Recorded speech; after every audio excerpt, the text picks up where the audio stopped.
Hi guys, welcome to my channel. Today we're going to do a quick recap of week 1 of training for my 1 hour 50-minute half marathon.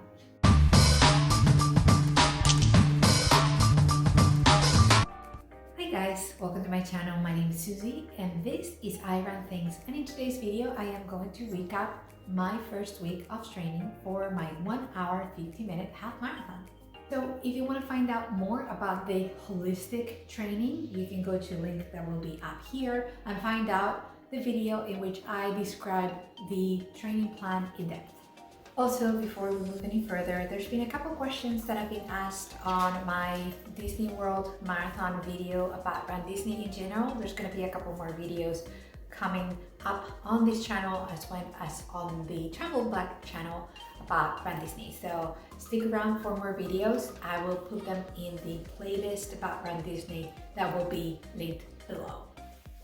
Also, I decided to up the ante a little bit, and I'm going to be sharing at the end of this video some information about my calorie intake, how many calories I am actually burning through the day through exercise, and also the breakdown in protein, carbohydrates, and fat from what I eat. So that will be shared with you all the way at the end. And now we're gonna get closer to the screen so you guys can see how this week went. Okay, so ta-da, here we are. So this was the first week of my training.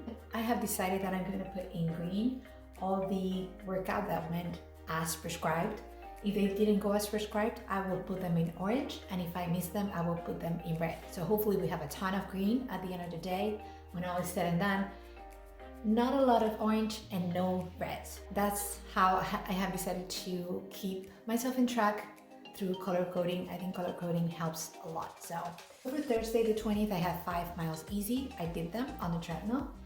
Friday was the same thing, 5 miles easy as well. 14 miles on Saturday. I actually ended up doing a little bit over 14 miles. But if you look on my Strava, and I will link my Strava below as well as up here, it says I didn't reach the 14 miles. Since they fixed my treadmill, it's not really in sync with Zwift. So Zwift always does a little bit less than my Fitbit and the treadmill. So I still have to figure out, I think I need to sync them up again. So reset and sync them up again.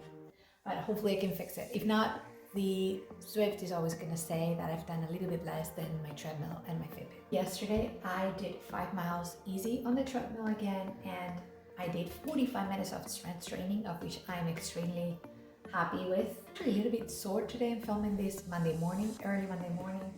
I did already this training here, spoiler alert, 24th, and I was a little bit sore from my strength training from yesterday. So I think I'm going to try and always fit in my strength training Sundays because I have more time, obviously with it being Sunday over the weekend, and also here on Wednesdays, which I don't have a prescribed run on Wednesdays during a plan. So we shall see about that, but that's the intent as of right now. Now, in terms of my food, I will put here the average caloric intake from last week, and here my average calories that I burned through my daily activities as well as exercise.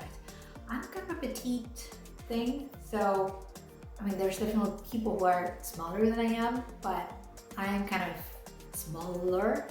So even on the days that I actually ran 14 miles or 10 or 12 miles, my caloric expenditure is not super high. So but again, I was happy to see that more or less every day I gravitate around those 1800 calories, which is great. And I'm really happy to report that my protein, my carbohydrates, and my fat intake, I think are kind of right on point as well.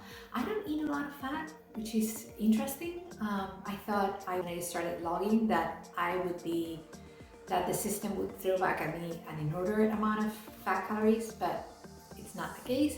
And I also don't eat a lot of sugar. Most days I do like 20-22 grams of sugar, which is interesting. So that probably means I should eat more fruit. Yeah, that's probably what it means. The next week we start with heavier load in terms of speed training. We have our Tuesday interval training, which is 400 meters. And then on Thursdays, we have our half marathon pace run, which is going to be the hardest workout in the week. I was looking at my data from Strava and from my Fitbit, and I have realized that given that in 2021, I really upped my mileage per week. I tended to run 40-45 miles per week, which is higher than any other year since I started running in 2016. My heart rate has dropped a lot. Like, this was the year that my heart rate dropped the most. I used to go up in the 160, 165 every single time that I ran, pretty much. And now I'm happy to report all of my 14 miler on Sunday was done under 140. So I was really happy to see that. And I hope that's a trend that continues moving forward, because I know that's important when you're running long distance. You don't want to skyrocket your heart rate at the very beginning and then be left with no energy and no stamina to continue running your 26.2, especially as I continue trying to reach that goal, which is to qualify for Boston.